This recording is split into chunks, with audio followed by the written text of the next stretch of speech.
మరణానంతరం ఏం జరుగుతుందనేది మానవ జాతిని ఎన్నో ఏళ్లుగా తొలిచేస్తున్న ప్రశ్న.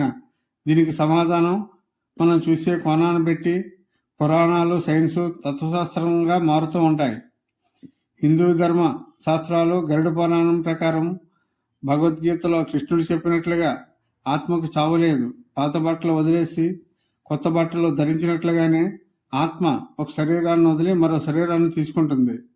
నయనం చిందంతి శస్త్రాన్ని నయనం దహతి పావక అంటే ఆత్మను ఆయుధాలు ఛేదించలేవు, అగ్ని దహించలేదు. హిందూ విశ్వాసాల ప్రకారం జీవుడు శరీరాన్ని వదిలిన తర్వాత లింగ శరీరం అంటే సూక్ష్మ శరీరం ధరించి బయటికి వస్తాడు. మనిషి చేసిన పాపపుణ్యాలు బట్టి యమదూతలు లేదా విష్ణుదూతలు ఆ జీవుడిని తీసుకువెళ్తారు. బ్రతికున్నప్పుడు చేసిన కర్మల ఆధారంగా ఆ జీవుడికి స్వర్గం, నరకం లేదా పునర్జన్మ లభిస్తుంది. ఆత్మ తన కోరికలు, కర్మలు తీరే వరకు జనన మరణ చక్రంలో తిరుగుతూనే ఉంటుంది. 84 లక్షల జీవరాశులలో ఏదో ఒక రూపంలో మళ్ళీ జన్మిస్తుందని భావిస్తారు. సైన్స్ లేదా శాస్త్రీయంగా చూస్తే మరణం తర్వాత మెదడు పనిచేయడం ఆగిపోతుంది.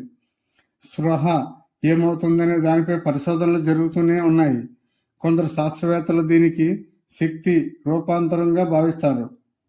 థర్మోడైనమిక్ నియమం ప్రకారం శక్తి నశించదు, కేవలం రూపాంతరం చెందుతుంది.